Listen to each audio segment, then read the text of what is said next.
Good afternoon, everyone. My name's Scott Craig.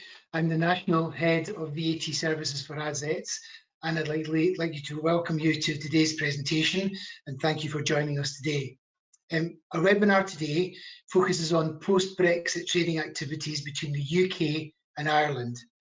It's relevant for UK and Irish businesses and businesses from any other country that may be trading in those locations. As I'm sure you know, we now have only 42 days until the UK leaves the EU. And as I speak to you today, the government negotiation teams are in final discussions and attempting to negotiate a trade agreement. Reports of a trade agreement have circulated for the last 3 to 4 weeks, but differences over fishing rights, guarantees, and enforcement of the deal are still present, and they seem to be standing in the way of business clarity. We've reached a point where the business community just wants to know what it needs to do. And if clarity isn't forthcoming, disruption on the 1st of January has been suggested and as being inevitable. Azets and Eisner Amper are doing all we can to inform and confirm the real-time issues and working with businesses to ensure they're compliant and keep disruption and cost to a minimum. We know the information provided by the government hasn't been practical enough or perhaps detailed enough. Businesses need answers and clarity now, not in December, when there'll be no time to make change or introduce procedures, and by then January supplies will probably have been negotiated and agreed anyway. So with that in mind, our presenters today are going to highlight and explain real-time issues and opportunities associated with customs duty, VAT. They're also going to explain how you could use Ireland as to future-proof your access to EU markets. I'd like to invite the presenters to, I guess, show themselves and kind of come out of the darkness just now, if that's possible. Lucy is going to join us with customs duty and talk about customs duty. Andy Dawbarn is going to cover VAT. And we've got Frank Keane and Philip Slattery are going to talk about why we should use Ireland to future-proof access to EU markets. So that's our group of individuals who are going to speak to you today. The presenters will disappear in a minute, but will join us again at the very end when there's a Q&A session, and they'll be able to answer any questions that you may have. Before I kind of pass over to Lucy to tell us about customs duty, I'd like to invite you to take part in a poll. If you could use the voting buttons, which will spring up on the screen and on your dashboard, and kind of vote to the answer that's most appropriate for your situation. We're kind of looking to find out how your plans for Brexit are progressing. So our question here is, have you taken any continuity or contingency planning for Brexit at this moment in time? The answers, you can choose from one of the following. I've thought about it, but not taken any active steps. I've planned what I intend to do, in which case you're very organised. I'm waiting until nearer the end of transition period.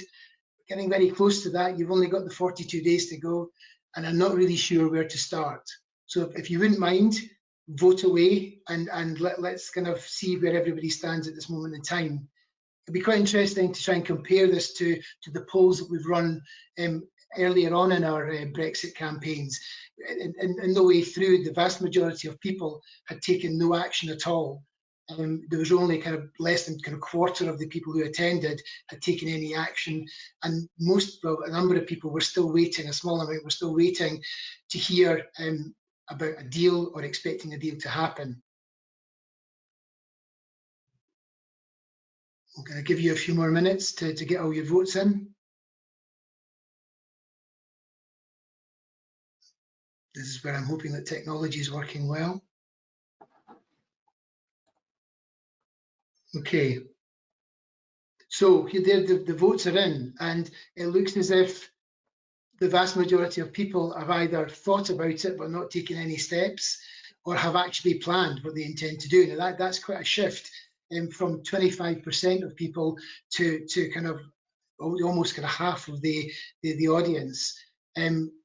Most people are not waiting anymore, which is quite right, and there's a few people who are still not very sure where to start. Well, through this presentation, I'm hoping that those who aren't sure where to start will get a good idea of what they need to do and the actions they need to take. Those who are waiting, we would hope you would take some actions and steps straight away. And those who have thought about it but not taken any steps, again, you'll have an action plan to follow. I think without any further ado, what I'll do is I'll hand over to Lucy, and Lucy can start telling you all about the customs duty side of things. Thank you. Thanks, Scott. My name is Lucy Sutcliffe, as Scott has told you. I'm the National Customs Duty Director for Azets. And really, during this part of the session, I wanted to cover some of the customs changes which we anticipate at the end of the Brexit transition period around what we currently refer to as intra-EU trade and the physical movement of goods across borders in the event of a no deal. There are a lot of different customs considerations that we need to take into account, or businesses certainly should take into account, but in this presentation we're going to focus on Ireland. So the government has already announced some changes, including the reintroduction of customs formalities for goods imported and exported to and from the EU and the UK. So a customs import declaration would need to be rendered for goods imported into the UK, and a customs export declaration would need to be rendered for goods exported to the EU. There may also be supporting documentation which needs to be submitted and retained, including safety and security notifications, health certificates for plants and animals and non-animal origin, pre-notifications for sanitary and photosanitary goods, weigh bills and customs commercial invoices. But over recent months, the treatment of the movement of goods and the island of Ireland has been of increasing focus. And the Northern Ireland Command Protocol was published, which sets out a solution to avoid a hard border with Ireland. The protocol also introduces the concept of a trader support service, which some of you might be aware of, which will assist businesses to navigate import processes and manage digital import and safety and security declarations. So what do we know, or what does the protocol tell us? Moving on to the next slide. So the protocol introduces a principle of a dual tariff regime, which means that Northern Ireland will remain part of the customs territory of the UK, and it will benefit from unrestricted access for Northern Irish businesses to the rest of the UK internal market. It will also, Northern Ireland will also be subject to the EU's customs rules and a wide range of EU single market rules with regards to goods. Northern Ireland will remain part of the UK's excise system. So for those of you who are involved with or activity involves excise goods, for example, tobacco, alcohol and oils, HM Revenue and Customs will continue to be responsible for the operation and collection of this revenue. And the protocol is split into sections which represents the treatment of the movement of goods based on the supply chain. So in the first section, it covers moving goods from Northern Ireland to Great Britain. HMG, so UK government, wants to facilitate unfettered access for Northern Ireland businesses, including businesses headquartered in Great Britain with operations in Northern Ireland, to the rest of the UK internal market. So the protocol talks about that for goods, no customs declarations would be required, no import customs declarations as goods enter the rest of the UK from Northern Ireland. No safety and security declarations, no tariffs applied to Northern Ireland goods entering the rest of the UK. And that's quite a key point, Northern Ireland goods. So are the goods manufactured in Northern Ireland, or is their origin another origin? No customs checks, no new regulatory checks, and no additional approvals required for placing goods on the market in the rest of the UK. I mentioned very briefly the Trader Support Service, and this is intended to help businesses of all sizes and at no additional cost, we're told. It may be relevant if you move goods from Great Britain and Northern Ireland, or bring goods into Northern Ireland from outside the UK. This service can or is intended to allow businesses to record electronic information on goods movements and will deal with formalities, such as import declarations and safety and security information on behalf of the business. It also has some guidance and training access sessions as well. So if we move on to the second section, and this relates to moving goods from Great Britain to Northern Ireland. So for all goods, the following will apply. An entry or declaration or safety and security declaration must be submitted before the goods arrive. No export or exit declaration for goods leaving Great Britain for Northern Ireland, but a declaration may be needed once the goods arrive in Northern Ireland. And if the goods are perceived to be at risk, and the definition of at risk is still yet to be clarified, of being moved onwards to the EU, a tariff may be levied, which will be based on the EU Common External Tariff. There'll also be new requirements on sanitary and photosanitary products moving from Great Britain to Northern Ireland. Ireland will be classed as a single epidemiological area for health, hygiene and food movements. And as such, health and SPS may be required on goods entering or leaving the province. So for example, export health certificates may be required for the movement of animal products and live animals, and photosanitary certificates may be required for movements of plants and plant products. Moving on to the third scenario, so for goods in free circulation in Northern Ireland, moving to Ireland or other EU member states, this means there's essentially no substantive change for the movement of goods. So we're expecting no customs checks, paperwork or additional requirements, no tariffs or quotas applicable or checks on the rules of origin, no imposition of barriers for EU member states on goods in free circulation and intended for the single market in Northern Ireland, and no differentiation of Northern Ireland goods by EU member states. And the fourth category is goods moving from Northern Ireland to the rest of the world. And the process for moving goods between Northern Ireland and non-EU countries will broadly continue as it does now. The government also intends to negotiate trade agreements on behalf of the whole or entire United Kingdom, which means that Northern Ireland will benefit from any free trade agreements or economic partnerships that the UK secures. And while the UK was an EU member state, the UK was automatically part of around 40 trade deals with the EU, well, that the EU had secured with more than 70 countries. 19 of these existing deals, covering 50 countries or territories, have now been rolled over to the UK. And the UK is in negotiations with a further 18 countries, which have existing EU trade deals, including Canada and Mexico. And the UK is also holding talks with the US, Australia and New Zealand. I'm going to pass on now to Andy, who will give you some information about the VAT position. Thank you, Lucy. Good afternoon, everyone. I'm one of the VAT specialist partners for Azets based in our London office, and I'm going to spend the next few minutes covering the UK VAT issues, which, as you would expect, mirror those Lucy has outlined from a duty perspective.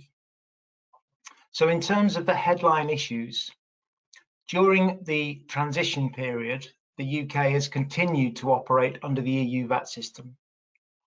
However, from the 1st of January next year, and in the absence of any deal to the contrary, as well as the single market and customs areas, the UK will also leave the EU VAT area. This will mean the UK essentially becomes a third country like any other non-EU country for VAT. Inevitably, and there's really no getting away from the fact that this is essentially a bad news story for business, this will result in additional VAT obligations as well as increased admin and documentary requirements, both in terms of goods and services. In relation to goods, the reintroduction of customs formalities for imports will mean a change to the VAT procedures involved. The one bit of good news here is that the UK is introducing the postponed accounting regime for import VAT. This will shift the onus away from payment at the port of entry to the VAT return. The even better news here is that this regime will apply to imports from all over the world, not just from the remaining EU member states. Just a quick practical observation here. We've had a number of queries from clients who are not established businesses in the UK wanting confirmation that they will be able to use this postponed accounting regime when it's introduced. The short answer to this is yes, that they will be able to. And I believe that any confusion that's arisen here comes from the HMRC guidance on the matter that states if you're a non-established taxable person, your nominated intermediary will be able to account for the import VAT on your VAT return, on their VAT return, I should say. This highlights a point that because of the emphasis on the VAT return for businesses which are not VAT registered, they are not able to use postponed accounting, and they would be best advised to use an import or a freight agent for this purpose. But if you are VAT registered, whether you are established in the UK or not, you will be able to use the postponed accounting regime, and this is good news. So moving on to look at the Northern Ireland Protocol, which Lucy mentioned, in the context of VAT, the key points here are that firstly, for any trade between the UK and Northern Ireland, we're not expecting any changes to current VAT procedures. However, for trade between the Republic and Northern Ireland, we will see for VAT essentially the hybrid principles of the dual tariff regime, which Lucy outlined in relation to duty, applying to VAT, meaning in practice that movements to and from Northern Ireland will continue to be intra-EU sales and acquisitions from a VAT perspective.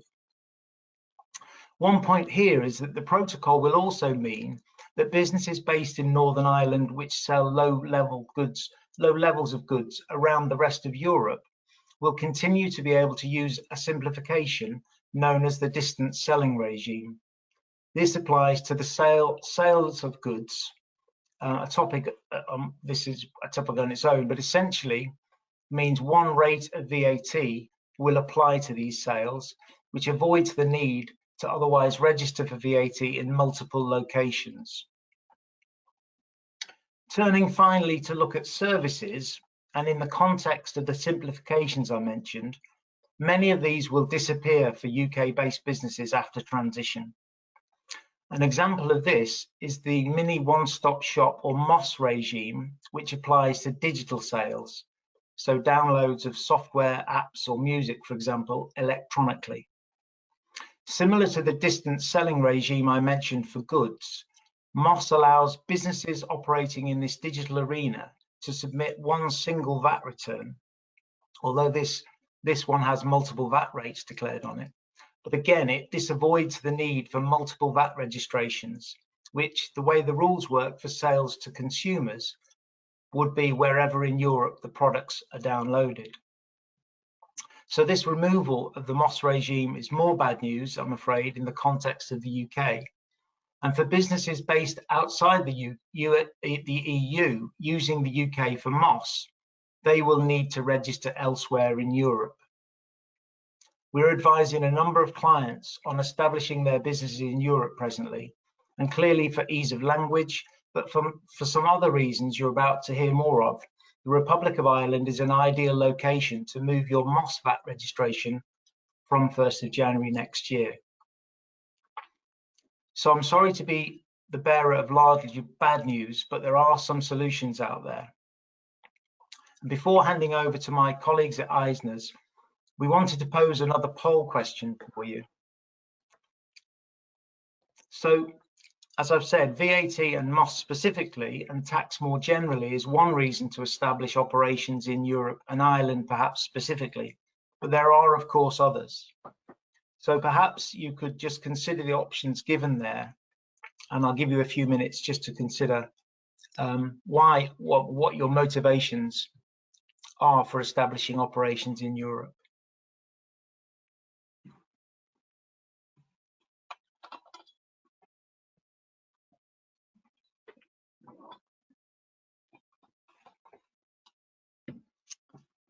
Right, I hope that's given everybody enough time just to consider that one.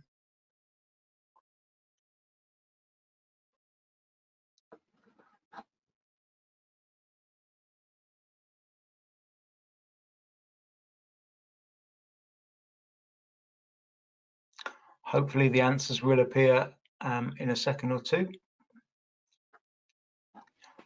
Right, that's great. Well, obviously a huge response in terms of customer focus. So I'm hoping that will give my colleagues at Eisner something to feed off of in terms of their next session.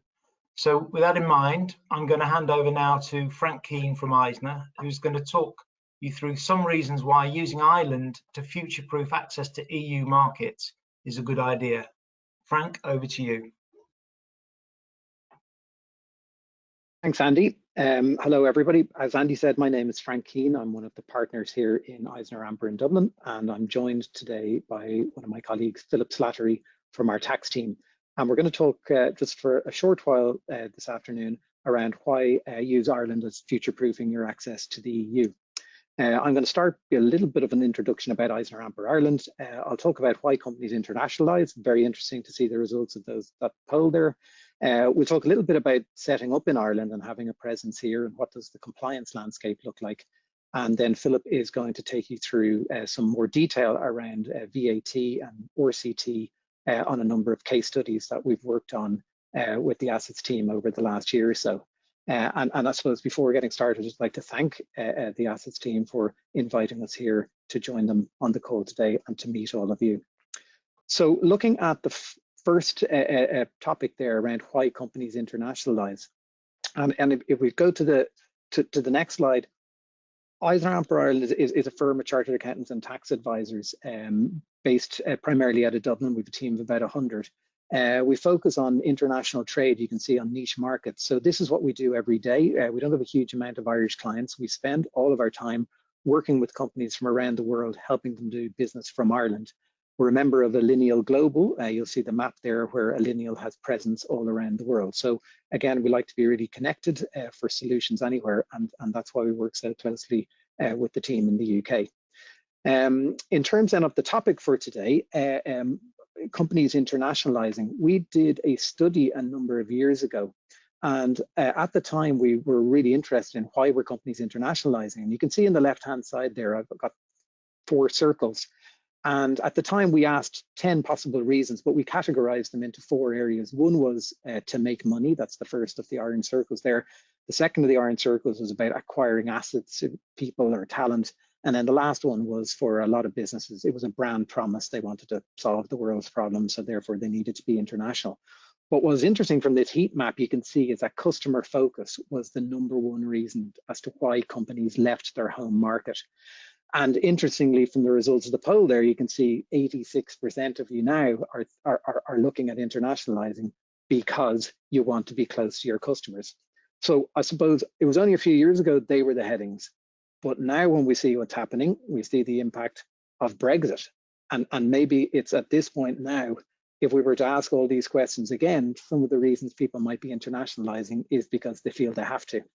So it could be a combination of pull factors from customers around the world, or it could be push factor that Brexit is now bringing you to do something that you mightn't previously have considered or wanted to do. But either way, when you do decide to internationalize, you need to look at where am I going to go.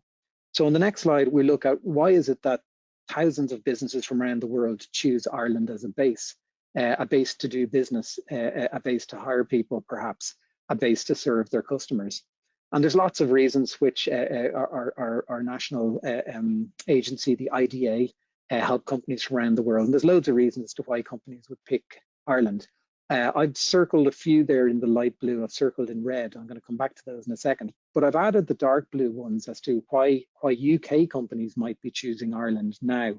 And one of the reasons is, and it shouldn't be understated, is the importance of the trade relationship between Ireland and the UK. You know, the geographic proximity of the two nations means we just do a lot of business with each other. The size of the UK market to Ireland, it's just such an important market for us, and we're an important market for the UK. So it's really important that that relationship is working, and it's really important that Brexit works out well for all of us. So Ireland and Irish people and Irish entities and Irish government agencies are all trying to make it work and to make sure that entities from the UK have a smooth business transition if they're going to do any business using Ireland as a base. We're also seeing now some UK companies where they may not have had pan-European trademarks, or they may have done things out of the UK. They're now looking to see should they have some protection for their intellectual property in the EU, and do they need to register for that? And then another reason some companies are setting up in Ireland is to do with GDPR.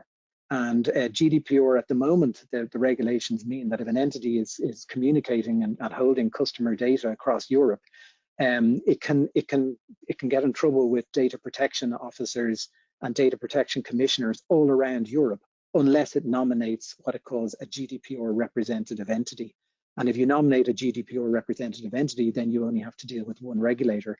And a lot of companies are setting up their GDPR representative entity in Ireland. So if there's any data issues across Europe post-Brexit, they only have to deal with one regulator. But going back to the kind of main reasons as to why people might pick Ireland, and why particularly entities from the UK would pick Ireland, is it's a common law jurisdiction, really similar to what you're used to in the UK. And the second point I wanted to highlight is that kind of Malta to one side, Ireland is the only English-speaking country in the Eurozone. Now, my sister-in-law is married and lives in the UK in Kent, and every time I mention the fact that we're the only English-speaking company left in the EU, my brother-in-law always kind of smiles at that, because he knows my version of English is a little bit different to his. But anyway, hopefully we will get a chance to work with some of you over the coming months, and we won't have any problems on the communication side. On to the next slide then, on the assumption that you are going to do something internationally, on the assumption that you do pick Ireland, what does the compliance landscape look like? So we've kind of plotted across the kind of things you're going to encounter. So the first point might be to decide, do you need a company? Are you going to have a branch? Are you going to have a non-trading establishment? What are you going to actually have in Ireland? But when you make that decision, let's say, for example, here it's a company, everything in Ireland is so similar to what you're used to in the UK. You incorporate a company, you need to have statutory directors, secretary, you need to have a registered office, you need to have a company constitution, and then you need to register with the CRO. So you see at the turn on the middle lane there, file signed a CRO application. And CRO is the company's registration office, which is the Irish version of the Companies House. Similarly, opening bank accounts, you need anti-money laundering information, tax registration, all very similar to what you'd be used to in the UK. And then if you hire somebody, you're into just normal compliance. You'd have monthly payroll. Again, we've a PAYE, PRSI system. We've a few kind of other types of deductions, but primarily it's PAYE, it's PRSI, which is our version of national insurance. If you're trading, then you've got bi-monthly VAT returns. As Andy mentioned, you can use Ireland as a mini one-stop shop. You can file for your VIES registration in Ireland, which means you can trade zero-rated across the EU with registered entities. You can register for your intrastat for trading goods across the EU. So everything it can be done from Ireland across the EU. And then very similar to the UK, you're going to have an annual return every year. You can have a corporation tax return filed annually. And lastly, then you've got to file statutory financial statements. And in Ireland, we have the same gap. It's either IFRS or FRS 102. And the FRS 102 then would be under the Irish Companies Act. But again, the gap you'd be very, very used to. In Ireland, we have a requirement for audit unless you're audit exempt. So a lot of entities will be audit exempt due to their size. So that's kind of the high level view of Ireland's compliance landscape. And so I think you'll find when you come to Ireland that you'll find it very, very similar to what you're used to in the UK. So moving on then to the next slide, I'm going to hand you over to my colleague, Philip, who's going to talk you through some of the tax highlights of Ireland, what you'd expect, and then get into some detail on the case studies. Over to you, Philip. Thank you very much, Frank. And thank you to Azets for inviting me along to speak at today's webinar. So first of all, I'm going to look through a few of the tax highlights in Ireland, and then I'll focus a little bit more on certain elements before I go into two case studies looking at RCT and VAT. They say there's two certainties in life, death and taxes. But certainly in Ireland, one of those taxes is correct, and one thing we are certain of is the 12.5% rate when it comes to trading profits and corporate tax. Every year during the budget, this is one of the first sentences that comes out of the Minister for Finance's mouth, that the 12.5% rate is here to stay. This gives certainty to Irish companies and companies looking to come into Ireland and trade what their tax will be in the years going forward. In Ireland, trading dividends can be taxed at 12.5%, where the income is sourced from trading activities of the subsidiary once certain conditions are met. And there's also a credit available for any foreign withholding tax that was paid in the other countries. We have a wide-ranging domestic exemption from withholding tax on repatriation of profits by the way of dividend of interest, where this is paid to a DTA country. Again, this is subject to certain conditions being met. We have a 3-year exemption for certain startup companies to ensure that people can help get the company off the ground before paying larger amounts or higher taxation. We have an extensive double tax treaty network, which will help eliminate or reduce the withholding tax for countries and companies that do their business all over the world. We have employee tax incentives, such as the SAP scheme, which is there to reduce tax on secondees or people who transfer staff into Ireland. This is mostly seen with the likes of larger companies such as Google and Facebook are coming into Ireland to set up. In Ireland, we have developed an onshore tax regime, which is fully compliant with the EU and the OECD guidelines and recommendations in this area. Over the last number of years, the Irish Revenue has spent a lot of time and money to ensure that the Revenue Online System, or ROS, is very user-friendly and can help make sure a lot of your tax compliance and registrations can be covered in one website and in a user-friendly way. We also have a participation exemption, which enables companies in Ireland to be free of capital gains tax when they're selling subsidiary companies, dependent on certain conditions such as shareholding and length of holding the shares are being met. Now moving on, I'll look at a few of these in a little bit more detail. When trying to set up in Ireland, a few considerations have to be there, including residency, trading status, and permanent establishment. When looking to see if a company is resident in Ireland, we look at the directors. Do they have Irish directors? We look at where the board meetings are held. We would normally recommend that any Irish resident company holds at least 4 board meetings a year within Ireland. For people such as UK companies, this could easily be met by just flying into Ireland for the day and holding these board meetings in some of the hotels around Dublin, Cork or Shannon. This also helps ensure the control and management and the big decisions, such as signing off accounts, are being made within Ireland, and this will help show the residency. With trading status, it's always helpful to have employees on the ground in Ireland if you are trying to set up an Irish company, but you must also ensure these employees have the technical ability to cover off the work that you're doing in Ireland, and that you're not simply having the basic employees in Ireland while all the real work is being done in a country elsewhere, as this could be challenged. Permanent establishment looks at the fixed place of business in which businesses or the enterprise is being wholly or partly carried on. Depending on the business, this can vary. For example, if you're looking at a construction site, if the site is capable of lasting more than 6 months, this would create a permanent establishment. And sometimes you have a salesperson working in Ireland who has the ability to sign off contracts. This may also create a permanent establishment and create a liability to corporation tax. In Ireland, you also need to consider the likes of IXBRL, which are tagged accounts that must be filed with revenue in conditions with larger companies that meet certain thresholds or looked after by Revenue's Large Cases Division. We all know there's a lot of work being done on the likes of BEPS and profit shifting across the OECD. So these are important to be considered now as well from a transfer pricing and DAC 6 point of view to ensure the companies are compliant with intercompany activity. Looking at VAT, there is currently 3 VAT rates in Ireland: 0, 9% and 21.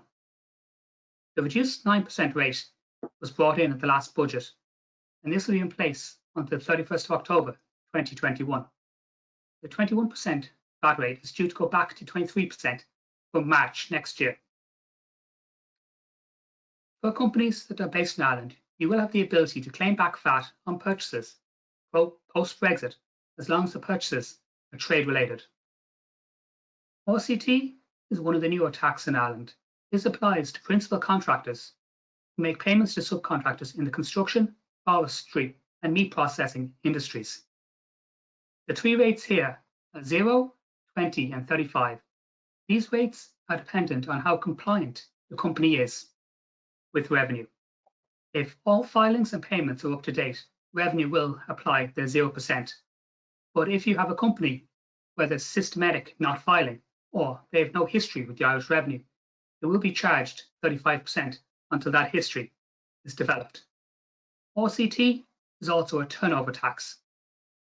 So for some companies, if you're losing 35% of your turnover, this is very likely to be higher than the profit margin you're making on that job, which will mean it is a big incentive to ensure your taxes are filed on time to claim that money back from the Irish revenue. The RCT system is also a fully online system, so that everything is done outside of paper and makes it a lot easier and user-friendly. I will now move on to the first of my two case studies. First up, I'm going to look at RCT, or relevant contractors tax. For this case study, we're looking at a UK roofing firm who's been trading in Ireland for a number of years, but due to the impact of Brexit, they need to change how they're working in Ireland. So they are sending over UK staff and subcontractors for a 4-month period. So will RCT be required here? It could depend on what the roofing firm is doing once the goods get to Ireland. It could vary between, if they're simply delivering the goods to a site, RCT may not be required. But if they are installing the roofing on the sites they're going to, that might be enough to bring them in to the RCT threshold. But also, from looking at the previous slides, the fact that there's only a 4-month period here would be unlikely that this company would be deemed a permanent establishment in Ireland, and as a result would be unlikely to have corporate tax implications. And moving on to the second case study. This case study, we have a UK firm who for a number of years have been importing phone covers and accessories from Asia. Traditionally, these came into the EU via the UK, but once the UK leave, they will need to find a new point of entry